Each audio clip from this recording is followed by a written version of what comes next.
Hello guys, and today I'm going to be teaching you the quick selection tool or the magic wand tool, as well as some other cool tricks with those tools. And we're going to be using Adobe Photoshop CS6. I was fortunate enough to get a copy of this, and well, to be honest, the whole story is not that important, but I got it. That's about as good as it gets. So what is the quick selection tool? Well, it's kind of like the path selection tool, except it's kind of like in a paintbrush form. Let's see. If we're in Dreamweaver, it would be W. Okay.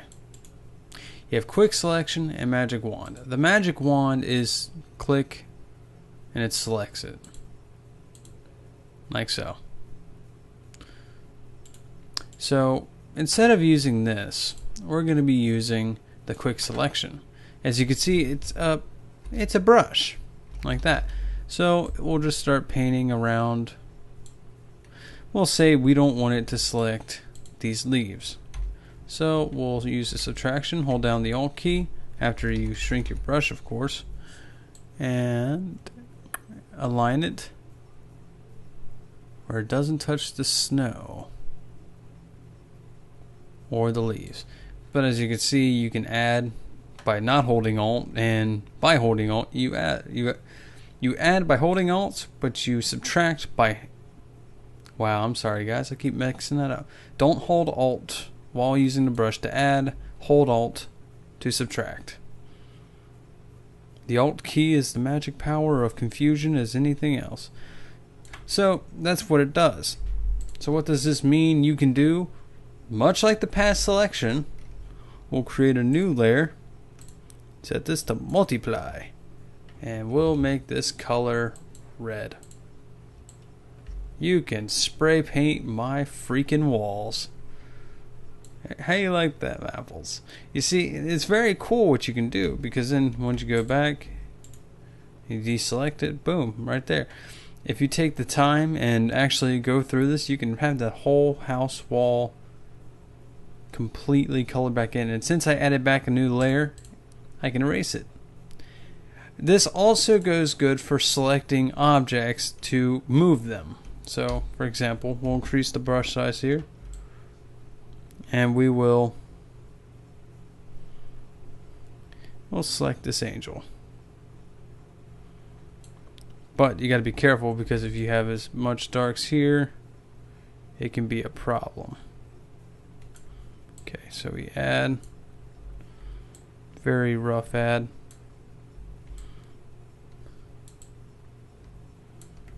Add back, deselect, add back. Okay, this is a very rough cut. So what we will do is hit V or get your grabber. Boom. And now we can take it over to the other picture if my cursor ever finds itself. Okay. And now we got an angel in here with very rough edges, but you can fix that as well. When you go up to here, select W and auto enhance, refine edges, and from here you can actually work your magic, smooth the edges, feather them. As you can see, it does a lot of work, and you have a lot of options and variables. That's pretty much how you use a quick selection tool. And you can actually go into in-game renders, take screenshots, select that object, and move them to your own picture. People do that on some forums for signatures, which are very cool effects. A good example of this effect would be, we'll say, for example, we'll go to my graphics, desktop wallpapers. We'll open up, if I still have it, yeah, the Black Mesa wallpaper. This here is a selection of Gordon Freeman using an effect. To get this, I kind of went to filter effects and applied it just to this image. But if you recognize this guy, don't you beep at me. There we go. Type in Half-Life 2. Go to images.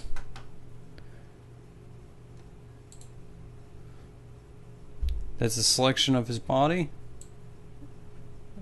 as you can see here. So that's how you use the quick selection tool. I hope you utilize it to your own way and to your own advantage. I hope you guys enjoyed this tutorial help video, and I will see you next time with a different technique in Photoshop.